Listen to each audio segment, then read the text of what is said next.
E69 news కి స్వాగతం. ముందుగా ముఖ్యాంశాలు. కేజ్రీవాల్ బెయిల్ పై స్టే. చంద్రబాబుతో మాకు పోటీ సీఎం రేవంత్. ఏపీ అసెంబ్లీ స్పీకర్గా అయ్యన్న పాత్రుడు.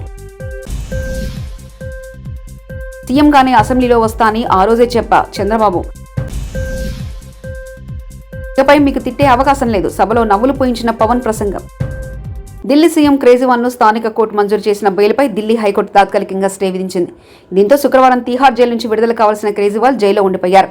గురువారం రాత్రి కేజ్రీవాల్ను బెయిల్ లభించిన నేపథ్యంలో శుక్రవారం ఉదయమే ఈడీ విచారణ కోర్టు ఆదేశాలను హైకోర్టులో సవాల్ చేసింది.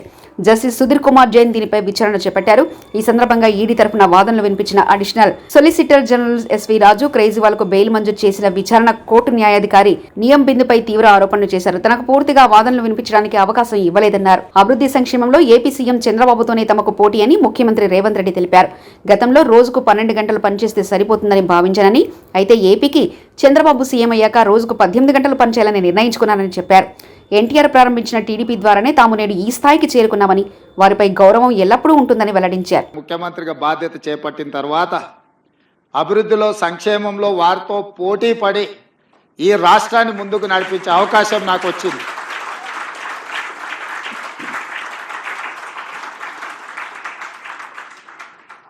గతంలో 12 గంటలు పనిచేస్తే సరిపోతుంది, అంతకు మించి అవసరం లేదు అనుకునేవాడిని.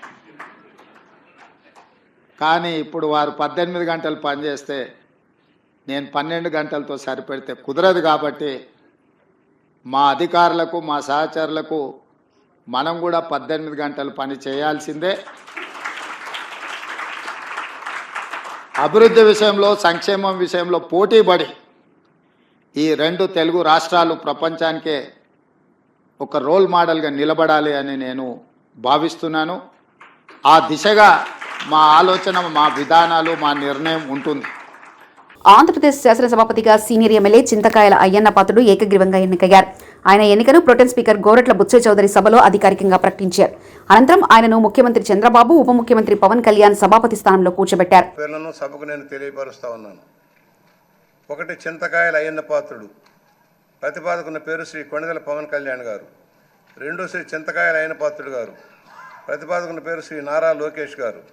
3 శ్రీ చింతకాయల అయ్యన్న పాత్రుడు గారు, శ్రీ సత్యకుమార్ యాదవ్ గారు. సక్రమంగా నామనిర్దేశం చేయబడిన అభ్యర్థి శ్రీ చింతకాయల అయ్యన్న పాత్రుడు గారు ఒక్కరే అయినందున సభాపతి పదవికి శ్రీ చింతకాయల అయ్యన్న పాత్రుడు గారు ఏకగ్రీవంగా ఎన్నుకోబడినట్లు ప్రకటిస్తున్నాను.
ఇక్కడ ప్రతిపక్షం లేదు, ప్రజల సంక్షేమం చూసే ప్రభుత్వం, బాధ్యతతో పాటు ప్రజా సమస్యలు వినిపించే ప్రతిపక్ష బాధ్యత కూడా మేము తీసుకుంటాం. అయిపోయినా ప్రతిపక్ష ఇక్కడ ఈరోజు హౌస్కి రాకపోయినా మనమే ప్రతిపక్షం అనుకోవాలి. ప్రజల తరపున నిలబడాలి, ప్రజల తరపున పోరాడాలి, ప్రజల సమస్యలు తెలుసుకోవాలి, ప్రజలు కావాల్సిన చట్టాలు మనం తీసుకురావాలని చాలా స్పష్టంగా చెప్పారు. దానికి మీ సహకారం చాలా చాలా అవసరం అని మిమ్మల్ని నేను కోరుతున్నాను. అయ్యన్న పాత్రుడు గారిపైన ఎన్ని కేసులు పెట్టినా, ఎన్ని రకాలుగా హింసించినా ఆయన ఒకే మాట చెప్పేవారు, నేను తగ్గేదే లేదనేవారు. అహర్నిశలు పోరాడేవారు. గన్నవరం సభలో కూడా మీరు ఆనాడు వచ్చి మాట్లాడితే కూడా మరుసటి రోజు మీ పైన కేసు పెట్టి నాన్ బెయిలబుల్ వారెంట్ కూడా ఇష్యూ చేస్తాం చూసాం. కానీ అయ్యన్న పాత్రుడు ఎప్పుడు తగ్గలేదు, ఎప్పుడు పోరాడితే ఉన్నారు. ఆ స్ఫూర్తిని మీ అందరం కూడా హౌస్కి తీసుకెళ్తాం. మీ దగ్గర నుంచి మేము చాలా నేర్చుకోవాల్సిన అవసరం ఉంది. సో మా లాంటి యువకుల్ని ఈ హౌస్లో మీరు గైడ్ చేయాలని ఈ సభాముఖంగా కోరుకుంటూ, ఎంతో పవిత్రమైన అసెంబ్లీని గత ప్రభుత్వం దెబ్బతీసిందని ముఖ్యమంత్రి చంద్రబాబు అన్నారు. 23 మంది గెలిచి అసెంబ్లీకి వస్తే చాలా ఇబ్బంది పెట్టారని చెప్పారు. ఏపీలో శాసనసభ సమావేశాల్లో ఆయన మాట్లాడారు. నా కుటుంబం గురించి ఇష్టానుసారంగా మాట్లాడారు. మైక్ ఇవ్వకుండా అవమానపరిచారు. సీఎంగానే అసెంబ్లీకి వస్తానని ఆ రోజే గట్టిగా చెప్పా. కౌరవ సభకు రాను, గౌరవ సభకే వస్తానని స్పష్టం చేశా. రాష్ట్రంలోని ఆడపడుచులను అవమానించారు. సోషల్ మీడియాలో ఇష్టానుసారంగా పోస్టులు పెట్టారు. ప్రజలంతా గమనించి నన్ను గౌరవ సభకు పంపారు. భవిష్యత్తులో ఏ ఆడబిడ్డకు అవమానం జరగకుండా చూడాలి. నా గౌరవాన్ని కాపాడిన ప్రజానికానికి మనస్ఫూర్తిగా ధన్యవాదాలు. మరో జన్ముంటే తెలుగువాడిగానే పుట్టాలి. తెలుగు గడ్డ రుణం తీర్చుకోవాలనేదే నా కోరిక అని చంద్రబాబు పేర్కొన్నారు. మైక్ ఇవ్వకపోయినా నేను స్టేట్మెంట్ ఇవ్వాలి కాబట్టి ఇచ్చాడు తాను రికార్డు కోసం అని చెప్పి గట్టిగా లేచి ఇదే సీట్లో కూర్చొని ఆ రోజు నేను చెప్పింది అదే వర్డ్స్ మీకు రిపీట్ చేస్తున్నాను. నేను స్టేట్మెంట్ ఇవ్వాలనుకున్నాను, మీరు మైక్ ఇవ్వకుండా చేశారు. అయినా నాకు బాధ లేదు. మళ్ళీ చెప్తున్నా, ముఖ్యమంత్రిగానే ఈ హౌస్కు వస్తాను తప్ప అదర్వైజ్ అవసరం లేదు. ఇది ఒక గౌరవ సభ కాదు. ఇలాంటి గౌరవ సభలో నేనుండనని మరొక్కసారి చెప్తూ మీకు నమస్కారం. ప్రజలకు విజ్ఞప్తి చేస్తున్నా, నా అవమానం మీరు అందరూ అర్థం చేసుకొని నిండు మనసుతో ఆశీర్వదించాలని కోరుతూ ఈ సభ నుంచి వాకౌట్ చేస్తున్నానని చెప్పి వాకౌట్ చేసి బయట ప్రెస్ కాన్ఫరెన్స్ పెట్టాను. ఎందుకు ఈ విషయం చెప్తున్నానంటే, నా జీవితంలో ఇది 9వసారి నేను వెళ్ళే. ఈ రాష్ట్రంలో తెలుగు జాతిలో నాకు వచ్చిన అవకాశాలు ఏ నాయకుడికి రాలేదు. 14 సంవత్సరాలు ముఖ్యమంత్రిగా పనిచేశాను. ఇప్పుడు మళ్ళీ ముఖ్యమంత్రి అయ్యాను. 15 సంవత్సరాల పొజిషన్ పార్టీ లీడర్గా పనిచేశాను. కానీ తిరుపతిలో నా పైన దాడి జరిగింది. 24 క్లేమోర్ మైన్స్ నా మీద బ్లాస్ట్ చేశారు. ఆ రోజు కూడా నా కళ్ళలో నీళ్ళు రాలేదు. మొట్టమొదటిసారిగా ఎలాంటి సంబంధం లేని నా సతీమణి పైన ఆరోపణలు చేశారు. ఆ ఒక్కరిపైన కాదు, ఈ రాష్ట్రంలో ఆడపడుచులందరిపైన, గౌరవంగా బ్రతికే ఆడబిడ్డలందరినీ అవమానం చేయడం, సోషల్ మీడియాలో పెట్టడం, క్యారెక్టర్ అసాసినేషన్ చేయడం, ఇలాంటి చాలా సంఘటనలు జరిగాయి. దానికి పరాకాష్ఠగా మరో శాసనసభ్యులు కానీ, కొంతమంది అయితే భవానీ శాసన సభలో సభ్యురాలుగా ఉండి ఎన్నో పోస్టింగ్స్ పెట్టే పరిస్థితికి వచ్చారు. సుదీర్ఘ రాజకీయ అనుభవం ఉన్న వ్యక్తి స్పీకర్గా రావడం సంతోషమని డిప్యూటీ సీఎం పవన్ కళ్యాణ్ అన్నారు. ఇవాల్టి నుంచి రాష్ట్ర ప్రజలు అయ్యన్న హుందాతనం చూస్తారని చెప్పారు. ఏపీ అసెంబ్లీలో ప్రసంగించిన పవన్ గత ప్రభుత్వం వ్యక్తిగత దూషణలతో రాష్ట్ర పురోభివృద్ధిని ఆపేసిందన్నారు.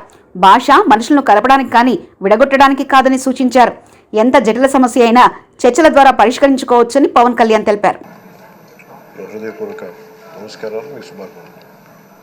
ఇది నేను మొదటిసారి అసెంబ్లీలోకి అడుగు పెట్టడం.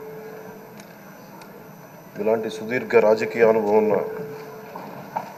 దాదాపు 7 సార్లు ఎమ్మెల్యేగాను, ఒకసారి పార్లమెంట్లో అడుగుపెట్టిన మీకు, Panchayati Raj, technical education, forest, R&B అనేక మంత్రిత్వ శాఖల్ని సమర్థవంతంగా నిర్వహించిన మీకు, ఈ సభాధ్యక్షుడు ఈ స్పీకర్ స్థానంలో కూర్చోవడం నాకు చాలా ఆనందంగా ఉంది.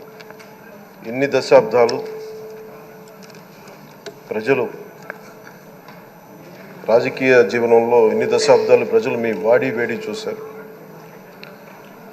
మీకు కోపం వస్తే ఋషికొండను చెక్కినట్టు ప్రత్యర్థులకి పదునైన ఉత్తరాంధ్ర యాసలో గుండు కొట్టేస్తారు. నాకు ఒకటే బాధేస్తా ఉంది సార్, ఇకపైన మీకు తిట్టే అవకాశం లేకపోవడం.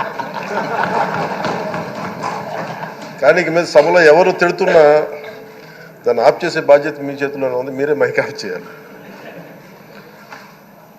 అంటే మా చిన్నప్పుడు నేను చూసేవాడు, ఒకసారి అల్లరి చేసే అబ్బాయిని క్లాస్ లీడర్ చేసేవాడు చిన్నప్పుడు మా స్కూల్లో.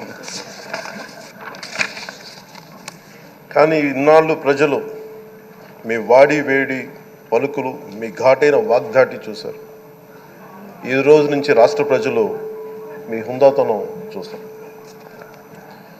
డిబేట్స్ వెనకాల దాక్కుని సంస్కారహీనమైన భాషలని భావాలని రకరకాల మాధ్యాల్లో విరజిమ్ముతూ ఉంటారు.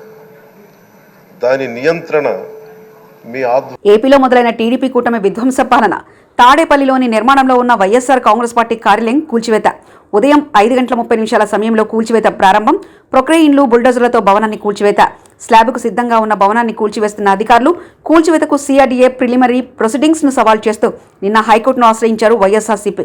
చట్టాన్ని మీరి వ్యవహరించవద్దని హైకోర్టు ఆదేశం. సిఆర్డీఏ కమిషనర్కు హైకోర్టు ఆదేశాలను తెలియజేసిన వైఎస్ఆర్సీపీ న్యాయవాది హైకోర్టు ఆదేశాలను బేఖాతరు చేస్తూ వైఎస్ఆర్సీపీ కార్యాలయ భవనాన్ని కూల్చివేత, కోర్టు ధిక్కారానికి పాల్పడ్డారని హైకోర్టు దృష్టికి తీసుకెళ్తామన్న వైఎస్ఆర్సీపీ.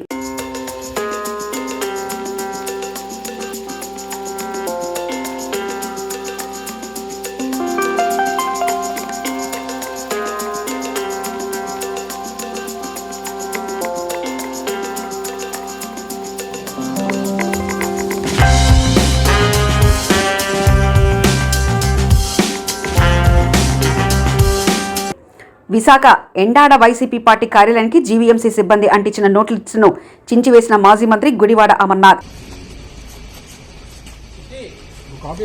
కూడా దాడి చేసినటువంటి సందర్భాలను మనం చూసాం.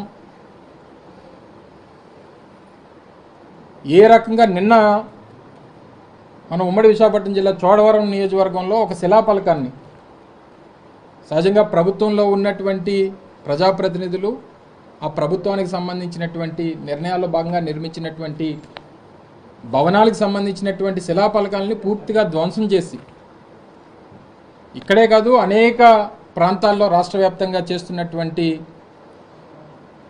ఈ చర్యలను మనం చూస్తూ ఉన్నాం. ఈరోజు ఉదయం తెల్లవారుజామున 5 గంటలకి తాడేపల్లిలో వైఎస్ఆర్ కాంగ్రెస్ పార్టీ కేంద్ర కార్యాలయానికి సంబంధించినటువంటి నిర్మాణాన్ని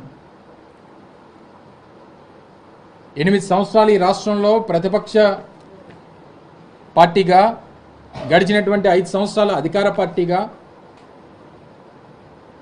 దాదాపు 13 సంవత్సరాలు చరిత్ర కలిగినటువంటి వైఎస్ఆర్ కాంగ్రెస్ పార్టీకి చెందినటువంటి కార్యాలయాన్ని ఏ రకంగా పూర్తిగా నేలమట్టం చేశారో అనేటువంటిది ఈరోజు తెల్లవారుజామున మనం చూసాం. మీరు కూడా మీ దృష్టి కూడా అదంతా కూడా వచ్చింది. దాని మీద కోర్టుకు వెళ్ళి కోర్టులో ఇంకా ప్రొసీడింగ్స్ జరుగుతుండగానే హై హ్యాండెడ్గా ఏ రకంగా కార్యాలయాన్ని పూర్తిగా 2 అంతస్తులు నిర్మించినటువంటి కార్యాలయాన్ని ఏ రకంగా నేలమట్టం చేశారో అన్నటువంటిది చూసాం. విజయవాడ ఇంద్రకిలాద్రిపై వెంచేసి ఉన్న శ్రీ దుర్గా మల్లేశ్వర స్వామివార్ల దేవస్థానం ఆధ్వర్యంలో అమ్మవారి గిరి ప్రదక్షిణ కన్నుల పండుగగా జరిగింది. పౌర్ణమి సందర్భంగా ఉదయం లోక కళ్యాణార్థం భక్త జనశ్రేయస్సు కొరకు మరియు ధర్మ ప్రచార నిమిత్తం వేద పండితుల మంత్రోచ్చారాలు, అమ్మవారి నామస్మరణలు, మంగళ వాయిద్యాల నడుమ శ్రీ కామధేను అమ్మవారి ఆలయం నుంచి ప్రారంభమైంది. వైదిక సిబ్బందిచే శాస్త్రోతకంగా పూజలు నిర్వహించారు. ఆలయ ఈవో కెఎస్ రామారావు కొబ్బరికాయ కొట్టి గిరి ప్రదక్షిణ కార్యక్రమాన్ని ప్రారంభించారు. ఈ కార్యక్రమంలో ఆలయ అధికారులు, సిబ్బంది, భక్తులు విశేషంగా పాల్గొన్నారు. తాడేపల్లిలో నిర్మాణంలో ఉన్న వైసీపీ కార్యాలయ భవనాలను కూల్చివేయడం కక్షపూరిత చర్యని మాజీ మంత్రి వైసీపీ నాయకుడు అంబటి రాంబాబు అన్నారు. చట్టబద్ధంగా ప్రభుత్వ స్థలంలో నిర్మిస్తున్న కార్యాలయం కూల్చివేయడం ధర్మమేనా అంటూ సీఎం చంద్రబాబును ప్రశ్నించారు. గతంలో టీడీపీ అధికారంలో ఉండగా అనేక చోట్ల ప్రభుత్వ స్థలాల్లో టీడీపీ కార్యాలయాన్ని నిర్మించిందని, తాడేపల్లిలోని టీడీపీ ఆఫీస్ ప్రభుత్వ స్థలంలోనే ఉందని అన్నారు. రాష్ట్ర ఆఫీస్ నిర్మాణంలో ఉన్న కట్టడాన్ని నిర్దాక్షిణ్యంగా బుల్డోజర్లు, ఇతరత్రా ఉన్న వాహనాలను తీసుకొచ్చి సుమారుగా ఒక 2 గంటల్లోనే పూర్తిగా నిర్మాణంలో ఉన్నటువంటి ఆ నిర్మాణాన్ని నేలమట్టం చేశారు. దాన్ని కూడా మేము చూసి రావటం జరిగింది. ఇది వైఎస్ఆర్ కాంగ్రెస్ పార్టీ ఆఫీస్ కొరకు నిర్మించుకోవాలనేటువంటి ఉద్దేశంతో రాష్ట్ర వ్యాపితంగా అనేక ప్రాంతాల్లో ప్రభుత్వ స్థలాలను క్యాబినెట్లో పాస్ చేసుకుని వైఎస్ఆర్ కాంగ్రెస్ పార్టీకి కేటాయించుకోవటం జరిగింది. ఇదేదో వైఎస్ఆర్ కాంగ్రెస్ పార్టీ అధికారంలోకి ఉన్నది కాబట్టి మేము తీసుకొచ్చినటువంటి సాంప్రదాయం కాదు ఇది. కేజ్రీవాల్ బెయిల్పై స్టే. చంద్రబాబుతో మాక్ పోటీ సీఎం రేవంత్. ఏపీ అసెంబ్లీ స్పీకర్గా అయ్యన్న పాత్రుడు. సీఎంగానే అసెంబ్లీలో వస్తా అని ఆ రోజే చెప్పా చంద్రబాబు. ఇకపై మీకు తిట్టే అవకాశం లేదు, సభలో నవ్వులు పోయించిన పవన్ ప్రసంగం. ఈ 69 న్యూస్ ఇంతటితో సమాప్తం. కీప్ వాచింగ్ ఈ 69.